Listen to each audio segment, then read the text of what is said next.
And we are live. Hello, everybody. This is the Market Made Easy with the Maxwell Group at Bloomtree Realty. I'm Kellen Hoskins, realtor with the Maxwell Group. To my right, we've got Carissa Maxwell, our fearless leader.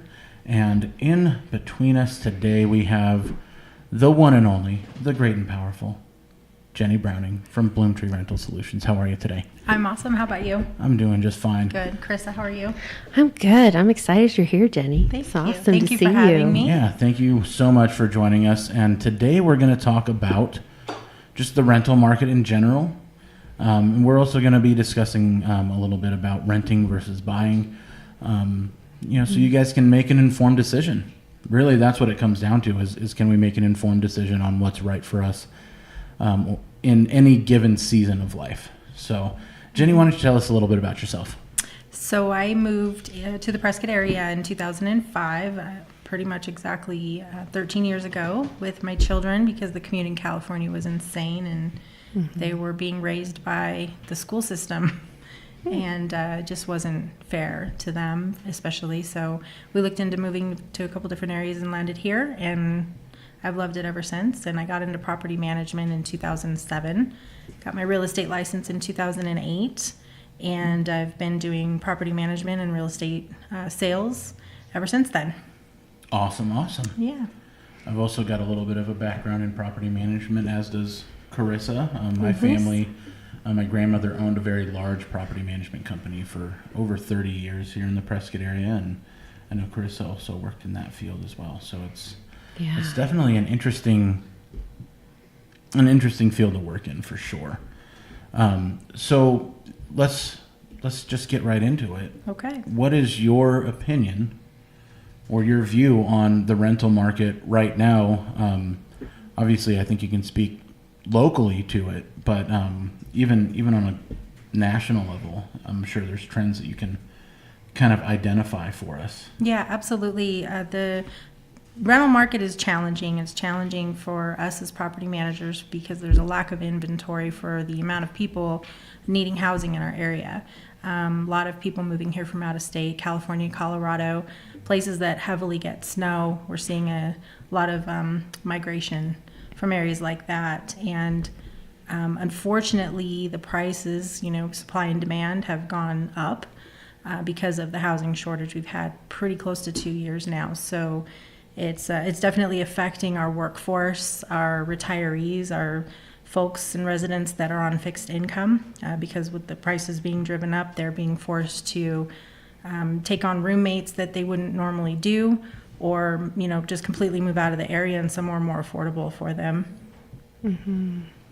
So would you say that somebody who is thinking, okay, I've got to move to the Prescott area and they're looking for rentals, are they going to be able to find something, or is it, are they going to have to plan 3 months in advance? I mean, what kind of planning does somebody coming here have to do? It's not easy to plan for it, unfortunately, because houses, when they hit the market, they move very, very quickly.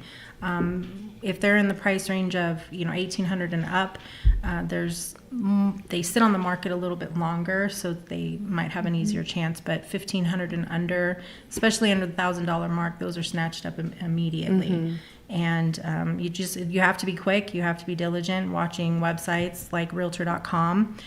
We post our vacancies on showmetherent.com through our software. But just watching it and being quick and calling, whoever's managing the property, calling them directly to try and get in on it as soon as possible. Yeah, one of the things I've noticed, especially when clients ask about rentals and they're in transition between buying a house and they're in between, kind of in this gap, is that they're missing all of that information because it's all in different places.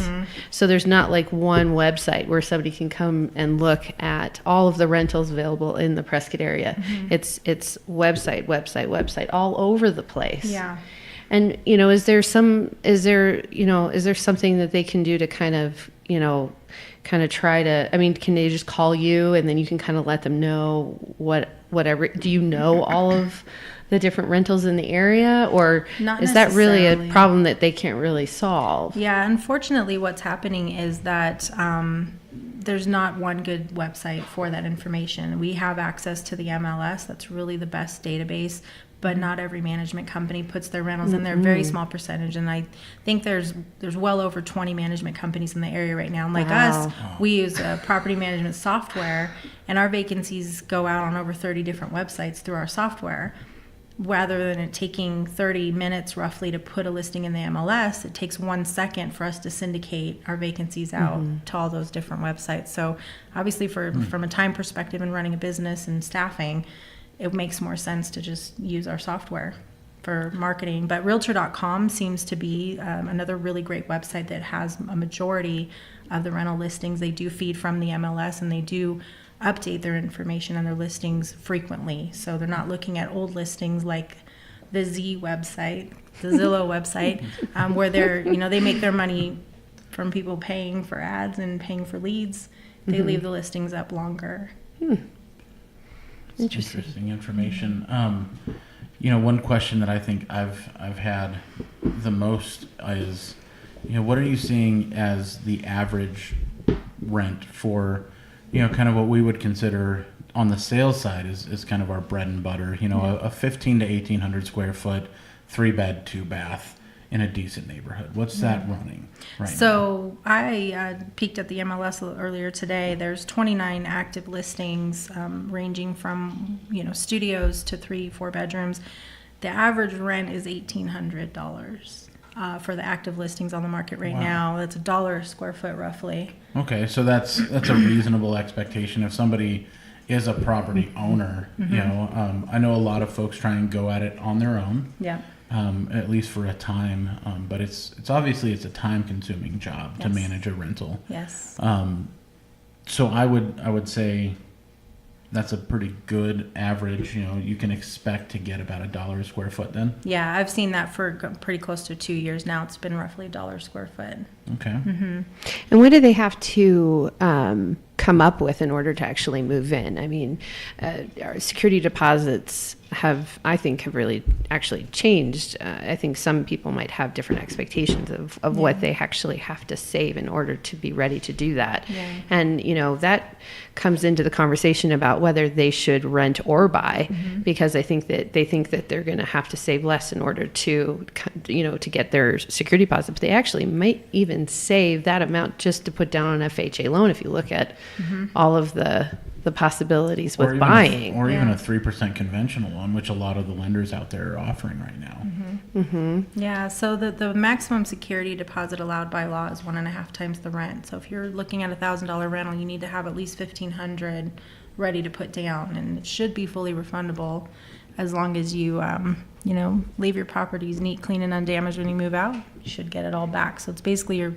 putting your money away, saving it, just in case you don't perform. So there's other management companies that do have other fees that are non-refundable. You just have to contact other companies individually to find out what those fees are. So what are your fees look like at Bloomtree Rental Solutions? I'm going to move into, the rent's $1,500 a month. What do I need to actually order the moving truck? So you're pretty much going to want to look around the 2,000 market. Some of our owners want the maximum security deposit. Some of them are okay with 1 month's rent as security deposit. It depends on the caliber of the home, really. And if there's going to be pets allowed, then there would be pet deposits, maybe pet fees for additional cleaning needed after you move out, possibly pet rent being charged. But it's all a case by case with the owners and what they want us to do for the marketing on their properties. What about therapy dogs? Those are everyone's favorite topic: service animals. So service animals, assistive animals, emotional support animals, therapy dogs. They're allowed, and they're not treated as pets. They should be listed as occupants on the lease rather than as pets. And it's very interesting. Fees and deposits should not be charged for them. Okay. However, the the tenants are still responsible for making sure the animal is safe and doesn't bite anybody and cleaned up after them and all Just those like fun any things. other kind of ADA compliance issue, you can allow the tenants Yep. to make changes, but they're responsible for returning the property to Yeah, its original condition when they leave. Exactly. So Okay. it's a reasonable accommodation for a service animal.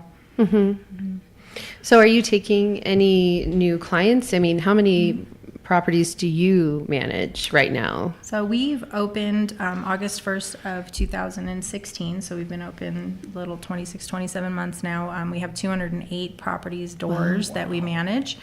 We've done very little marketing. Most of our clients are referral based. We have 69 owners. So that tells you some of our clients are multi-property clients. And we have almost 350 tenants that we manage every month.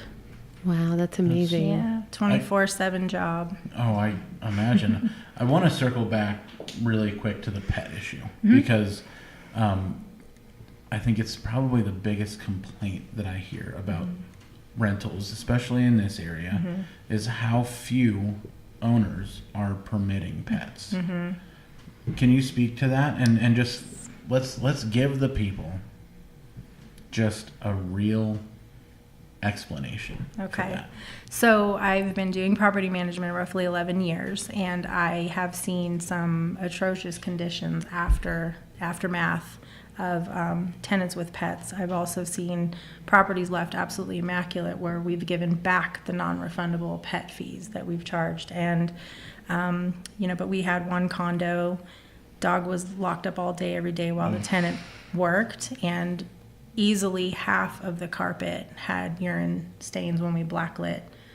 And so it's just stuff like that, that carpet had to be replaced. When you've got 700-800 square feet of damaged carpet, it The has deposit to just doesn't cover it. doesn't cover it. So, but it's And just situations like that, and not taking care of the animals, or training them properly, or keeping them kenneled, or anything like that. Making sure they have a way to get out to go to the bathroom is really the main thing, and it's not the animal's fault. So it's kind of sad, but there's a lot of our clients that do have the multifamily. They've been doing this a long time. They've had significant damage to properties, and that just really is what turned them off from allowing pets.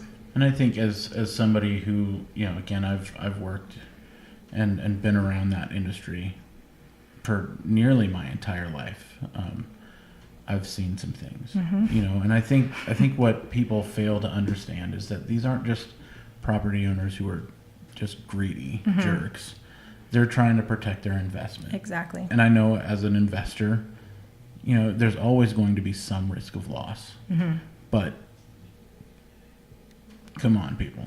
It's kind of the attitude that I take sometimes, because I've seen the damage that a poorly attended to animal especially can do to a property. Yeah, So absolutely. And I just wanted to dispel that myth that the reason people don't allow pets or charge big pet deposits or pet rent isn't because they're greedy. It's because they're trying to protect an investment. it's a risk. Yeah, and then another reason too is a large percentage of the properties we do manage are future retirement homes, and those owners either have allergies, legitimate allergies to animals, so they don't want pets for that reason, or they have their own animals and they don't want any signs or whatever of other animals when they go to move in, and then it triggers their animal to misbehave. So there's always reasons usually, but a lot of it is the cost of They don't remedying the have to do a property. huge remodel just to move into the house that they Yep. bought. Yep, exactly. Well, and we've definitely had some clients that's exactly their game plan. And we've actually called you and had, consultations about, purchasing the property now and renting it out for, a certain amount of time. And then they retire and then move into the property. And I think that's actually been kind of brilliant because, they get to go through that process now when the interest rates are still low. And I really think it's one of those things that people should consider Absolutely. thinking about it, especially with the rents so high right now, from an investment standpoint. Yeah.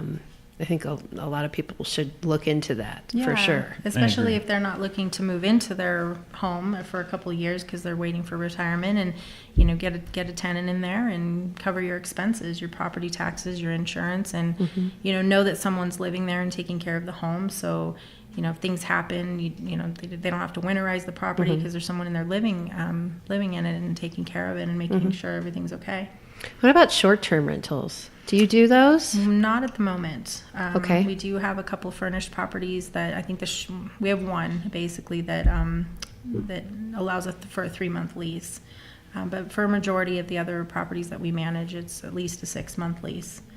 Yeah, but we might go down that road in the future.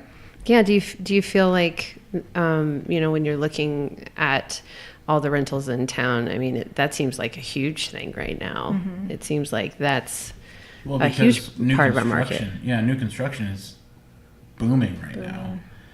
So people don't necessarily need a 12-month rental. They might only need a 4 to 6 month rental. Yeah, yeah, absolutely. And there's definitely a need for people, especially if they're coming here to build and their house is already under construction and they just need a place for 4 to 6 months. And then maybe go on a month to month after that. There's definitely a need for it. The percentage is small, but it's still there. Yeah, I mean, I use PrescottCabinRentals.com. I think that's a really good resource for people if you're looking to get quotes for month to month rentals. I'm trying to think if there's any other ones that we should be throwing out there. I mean, other than the big, national online brokerages, like Airbnb or VRBO.com. And HomeAway. Sometimes you can HomeAway. contact the owners directly and see if they're willing to rent it monthly. And some people have had luck doing that, and that way they have a place to land. But there's several hotels in the area, even though that's not ideal. But you can do long extended stays in some of the hotels. We've had to turn people in that direction, especially last year. Last year was tougher. This year seems to be a little bit better, but a lot of people that just couldn't find a rental and just would check into the long-term extended stay hotels, even if it's for 30 days. Then you at least have someone come in and making your bed for you every day. Free breakfast. Free breakfast, absolutely. Free HBO. Yeah. So do you see any changes coming soon to this area? Do you think it's just going to stay this way? Do you have any predictions? I think it's going to continue to grow. I think that this, with the notoriety that the Prescott area gets with the cleanest air and one of the best places to retire, the Christmas town and all the other outdoor recreation, that's a big draw for a lot of people. I think that this area is going to stay popular for a while. So, but then with the new construction, that's hoping that will alleviate some of the lack of rentals, especially with the couple of big apartment complexes under construction. My hopes is that will alleviate the, workforce need for housing in the hospital and medical fields. There's a couple of new developments, and I know that's almost a 4-letter word in this town right now. New development is not necessarily well received, but some of the newer developments that are coming in are geared toward workforce housing as well.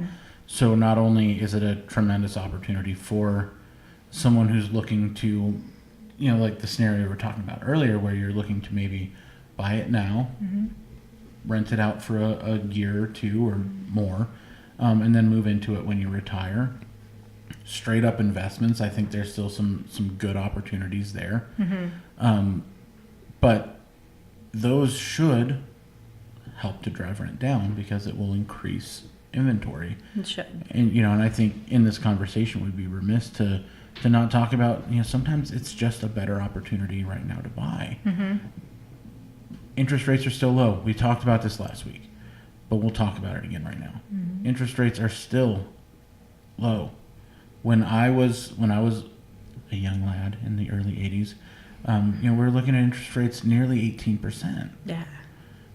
They're at 5.5. They're still good. Yes, they're not as low as they were 10 years ago. That's a good thing. Our economy's improving. So it should be an opportunity that you look into.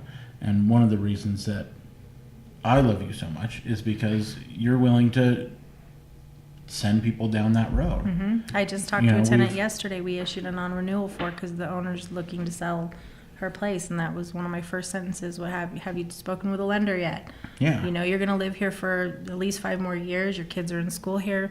Buy something if you can, so then you don't get another non-renewal notice ever again. So And that's also a great way to circumvent the pet restrictions that seem to be cropping up more and more often. yeah, You know, no one can, to an extent, there are ordinances in place, but for the most part, no one can tell you can't have a dog if you own the place. right. So I have one more question for you from the investor side. Investors coming to this area, they are going to look to retire in a couple of years. They're thinking they want to put some money down and invest in some real estate. And they sit down with you. How much does it cost them a month? What are they signing up for? So it just depends on what their needs are. You know, if they're looking for full service management, we can negotiate, you know, the fees that we talk to them about that. You know, full service management with our company is 10% Okay. of the rent, and we don't charge any leasing fees or renewal fees, and the tenants pay for the screening reports that we run, background checks, and then you know, we just have our agents doing the leasing and the showings, and we handle everything: rent collection, making sure the tenants are compliant with their lease terms, and when it comes time for move out, we do the final walkthrough. You know, take care of any cleaning they need and repairs that are needed, and then you know, make sure that their deposit disposition gets out in a timely manner. So 14 business days. Comes and goes quickly. So we just have to make sure the vendor invoices are in for any work that was done, and make sure that the owner stays compliant with getting that letter out. Wow. Yeah. So what you're saying is that you charge reasonable rates, you syndicate better than most companies in town, Try to. and you get the job done Yes. better absolutely. than most companies in town. Definitely In fact, probably try to. better than any company in town. That's what you're trying to tell us right now. That's the goal. Fantastic. Yeah. Well, thank you so much, Jenny. You're We welcome. appreciate your time coming in here today to talk to everybody about it. How can the people get in touch with you if they need to procure your services? So we have an office inside of Bloomtree Realty on the corner of Gurley and Cortez, 102 West Gurley Street, right across from the courthouse square. Our direct office line is 928-848-6084. And I have a part-time leasing agent on staff and a full-time leasing agent on staff that we handle both residential and commercial property management. Awesome. Well, again, thank you so much for joining us today. And yeah, until next time, Yeah. I'm Kellen Hoskins. Yeah, it was great talking to everybody. We'll see you next week. All right. Bye, everybody. Bye.